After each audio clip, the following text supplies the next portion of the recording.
Yes, nkwaniriza webale kutulaba webale tugoberera webale kutuwagala. Ennaku zino tuzikola mu style eno bwe tuti wetugezaako obuli amunayo kutuusaako information gy'obulamu kakatonotono. Nze Big Bro Jamal osiida bwenkyawde ali ku kamera naye nga muganda wange ekikulu kya byonna bambi nkwebaza okutwagala n'okusubscribinga. Olwaleero njagala kwogera ku omubaka Muhammad Ssegirinya. Omumanyi otya ajja atya okuba ekyo kyali yani njagala mukuyitiramu wano mpola mpola kubanga ebintu bino tugenda tubinoonyereza kugamba katunyumyemuko n'abantu baffe oba oliawo. Thank you so much for watching. Thank you so much for subscribing. And please keep on subscribing. Go and subscribe, share. Go down in the comment section. You leave your comment there. Buli kimu kigenda bataratibu era nga kiddibwamu nnyo. Who is Muhammad Ssegirinya? Of course, Muhammad Ssegirinya okusoma kwe byafaayo bye ebyeddiini bye tugenda byengenda okubuulyako akatonotono gwe atamumanyi. Muhammad Ssegirinya Munnayuganda era nga omusajja ogwolaba munnamawulire by professional. He is a journalist by professional, and in 2021 Kawempe North elected member of parliament ye yalayira era ye yalondebwa abantu nga yajjirwa ku kadi eya people power oba eya NOP. So Muhammad Ssegirinya tomulaba awo n'omuyisaamu amaaso. He is a professional journalist era nga ebintu byonna byonna byakola seba alinako akalandira n'ofiisi ye eyimiridde. During COVID tumujjukira Ssegirinya used his Facebook account. Alina Facebook account gye bayita Mr. Update. Mundoza mugimanyi yona. During COVID emyaka guli ogwasooka naddala ne guno ogwaddako alina kye bayita Facebook account ez'enjawulo era nga yakikozesanga nnyo kubanga ziri mitwalo 2,200 abagoberezi okubeera nga anoonyezaako engeri gyakola ki gyanoonye emmere. Yagendanga ku Facebook account ze n'anoonya emmere like n'anoonya obuyambi mu bawagizi baabe abasukka mu mitwalo 2,200 n'asobola okubeera nga ate ayamba abantu. Ye Muhammad Ssegirinya. Ssegirinya has a nickname Mr. Update due to his hunger to break stories online. Ssegirinya says the reason why people like him is because he is always updated. He is always there for them. He is always a common person. So ye ensonga lwaki awa abantu obanga agamba lwaki abantu bamwagala nnyo. Ye Ssegirinya bambi yeekuumira wansi mu ngeri oba nkiyite ntya engeri gye yeekuumira bambi wansi. In 2015, yet again, Mr. Ssegirinya demonstrated against the Uganda Communication Commission (UCC) move to migrate the country digital platforms. He insisted yali omu ku abo Ssegirinya Muhammad abeekalakaasa. Mujjukira okwekalakaasa kuli okwaliwo okwa OTT. Munono mwalimu abayimbi ba Epasi, mwalimu Bobby Wine, mwalimu mukulu Joel Ssenyonyi, mwalimu abaana ba people power bangi awo mu kibuga Kampala wakati nga bawakanya OTT. Ssegirinya Muhammad yavaayo yali mu kwekalakaasa ogwo nga awakanya ekya UCC okubeera nga baagala bajjewo ekintu ekyo eky'omusolo. Yagamba nti I might not have succeeded in stopping it, but people understood that I was on their side. Ye kyageza kugamba Ssegirinya bwe yakizula nti abantu bakitegedde bamutegeera nti ali ku side ye awo ne kibeera nga ate kiyitiridde n'aba nga apika bupisi nga update zonna zaafuna ku Facebook, social media, buli kimu. Olugendo lwa Ssegirinya olw'ebyobufuzi oba what we can call political journey. Muhammad Ssegirinya began his political journey as a radio political talk show call on almost all radio stations. He used to buy airtime to make phone calls on various radio stations. kati abantu abo bwe mulaba abo nyina bangi nnyo beesobola okubawaako ekyokulabirako ng'omunyarwanda omugezi like batugambye Muhammad Ssegirinya. Nawo Muhammad Ssegirinya okutandika okubeera ow'amaanyi ennyo mu byobufuzi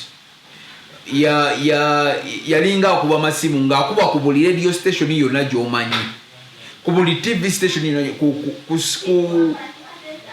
mu programs ez'ebyobufuzi. Okitegeera bulungi nnyo. So Muhammad Ssegirinya awo atandikira okuzimba obulamu bwe obwa politics, olugendo olw'ebyobufuzi. Ssegirinya began the initiative while still in secondary school. He used to part-time as a cleaner, as a restaurant downtown Kampala, from where he earned money to be able by buying airtime. Airtime oyo gwe yakubisanga ku ziredi ez'enjawulo mumumanya ku talk show. Oyo guy yawerezanga mmere. Abantu bava wala muganda wange balina engeri gye bakola ki, bava wala nnyo. Yakugamba nti ebiseera bye bisinga abadde ahasolinga watu Mr. Ssegirinya bw'agamba, wabula n'agamba mu byobufuzi bannabyabufuzi bagezangako mugulira airtime akubenga ku political shows nga bamugulira airtime ng'akuba ng'ayita mu, naye yali munyikivu wanga lugamba nti yalinanga amasimu nga 3-4 naye nga tewali programu ya byabufuzi emuyitako ng'akuba. Naye airtime gwe yakozesanga bwe yagendanga mu restaurant ng'agattako ono bannabyabufuzi gwe bamuwadde. So yoyo guy Mr. Update, he started the business at a younger age in 2006 while in senior 3 discussing political events of the day that aired on radio and a great critic of the ruling National Resistance Movement. Omusajja yali ngeri yali challenging already NRM mu 2006 wakuchallenginga era ng'ali ku opposition ngeri gyalinga akolamu ebintu bye. Finally okulonda okuwedde yamala n'alayira kubanga mwalimu okulayira okw'obuzibuzibu. Wabula Ssegirinya akyogera lwatu yagamba abalonzi bamuwa akalulu, naye omuntu eyamuwa omulimu ye Robert Kyagulanyi Ssentamu. Era akyogera akiddamu ku makya olw'eggulo n'emisana yagamba mukama w'amanyogo Robert Kyagulanyi Ssentamu aka Bobi Wine, principal wa National Unity Platform.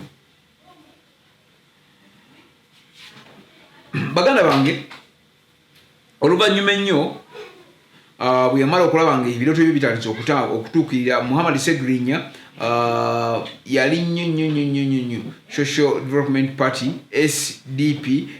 By then, before joining National Unity Platform, yatandika okusayininga engeri gy'asobola okubanga alaga obwetaavu bw'omubaka kubanga yasooka kuba kansala wa Kawempe.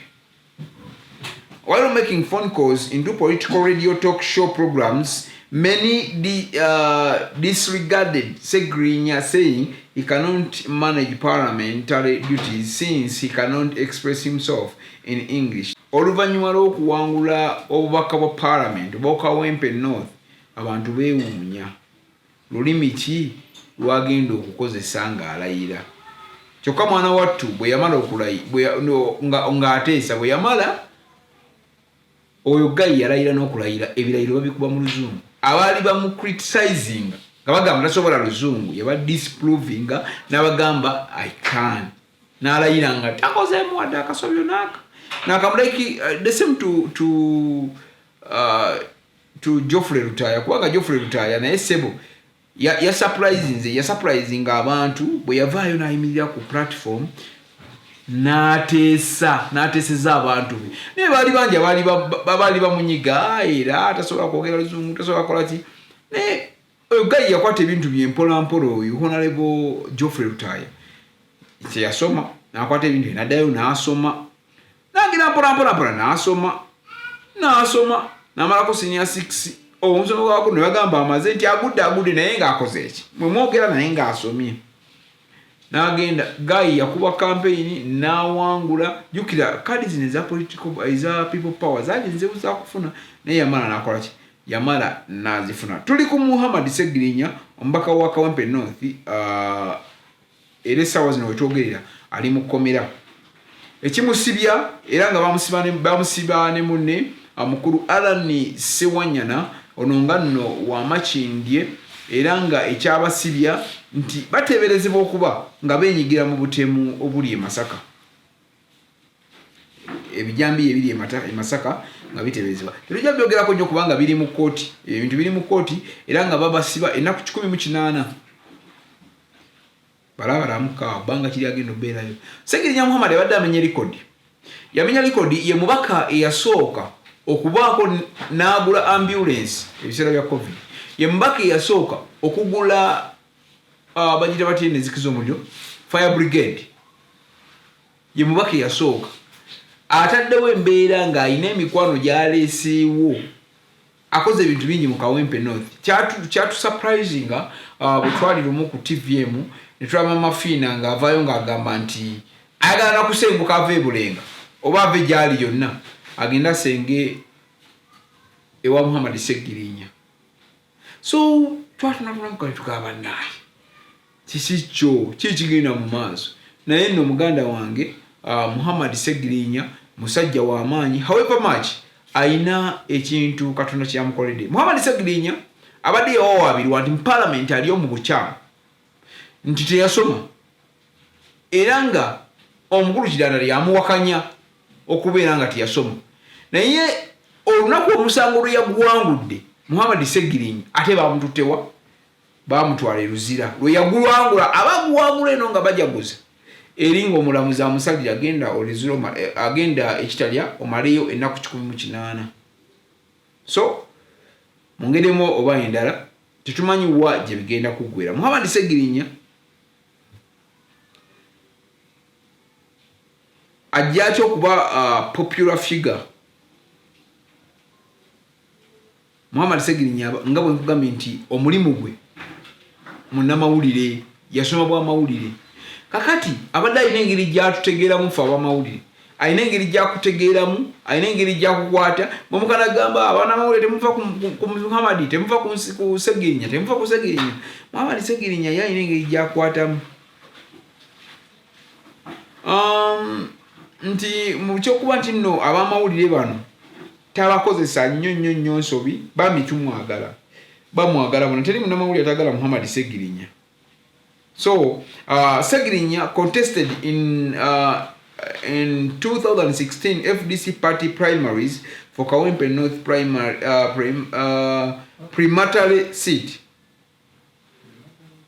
parliamentary seat yes yagenda mu kulonda kwa kamyufu kutito kwa kamyufu na avuganya ngera yagala kwesimbawo katitegeezo no Guy ebintu bino byokwesimbawo 2016 kano tukalonze 2021 yakigezaako nagenda mu kamyufu okitegeera bulungi nnyo kati mwabawoza abagamba mu omusajja yagwa buvimu byabuvuzi n'aveeri after the loss, FDC members joined ideas and advised him that he should instead stand as a councillor representing Kawempe North at City Hall to console his loss. Mr. Segrinya's advisors believed that, unlike the MP seat, he stood a greater chance of winning the councillor race, which would give him more experience. Oba awo omusajja oyo yasala amagezi naye ndowooza tuyinza okigamba yayina ba advisors abalungi kubanga bamu advisinga bwe yamala okugwa ng'agenze ku kadi ya FDC nga n'agwa ng'ayagala kuyingira parliament yayagala kuyingira parliament mu 2016 bwe yagwa ne bamuadvisinga era 2016 ne yeesimbawo nga kansala akiikirira Kawempe n'awangula ku lukiiko olukulu olwa Kampala Capital City Authority. Bwe yalwangula alina engeri gye yakifukamu ow'amaanyi nnyo nga just kansala eyo Ssegirinya Muhammad gw'olaba mu kubeera ng'afuuse ow'amaanyi. Ssegirinya Muhammad yavaayo n'agenda Robert Kyagulanyi Ssentamu bw'ali yeesimbawo ekyaddono n'awangula. Robert Kyagulanyi Ssentamu yajja n'ekibiina kye bayita NUP, National Unity Platform.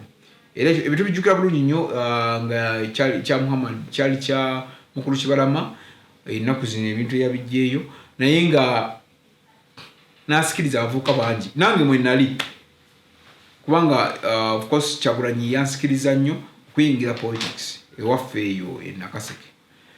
Naye Muhammad Ssegirinya ayina engeri gye yafunamu inspiration okuva yali inspired okuva ewa Robert Kyagulanyi Ssentamu. Yamu inspiringa najja nabeera nga ayina engeri gy'akola gyayingirawo ekintu n'akikwasaganya. So omusajja ono 2016 teyazikiza n'alemerako 2021 n'atabuka ng'ayise mu National Unity Platform era ab'Ekawempe ne bamuwa akalulu. Baganda bange, Ssegirinya yalinga ayogera nnyo ku National Unity Platform era nga buli updates ezibeerawo ku Facebook, YouTube, Facebook ze nga azoogerako. Bw'atyo byagenda okuggwa nga Ssegirinya afuuse w'amaanyi ku social media platform, buli kimu ng'akikwasaganyiza, buli kimu ng'abantu bamutegedde. Yeyo embeera bw'atyo Ssegirinya bwe yali, naye we twogerera Ssegirinya ali kitalya ng'ali ne Alani Ssewanyana. Webale nnyo, webale ddala, webale nnyo okumpuliriza, webale okundaba, webale kutugoberera. Big Brother Uganda, nze Big Bro Jamalu, weyongere okusubscribinga. Tukwagala nnyo. Ebyo bibimu ku byafaayo ebya Muhammad Ssegirinya ow'Ekawempe North.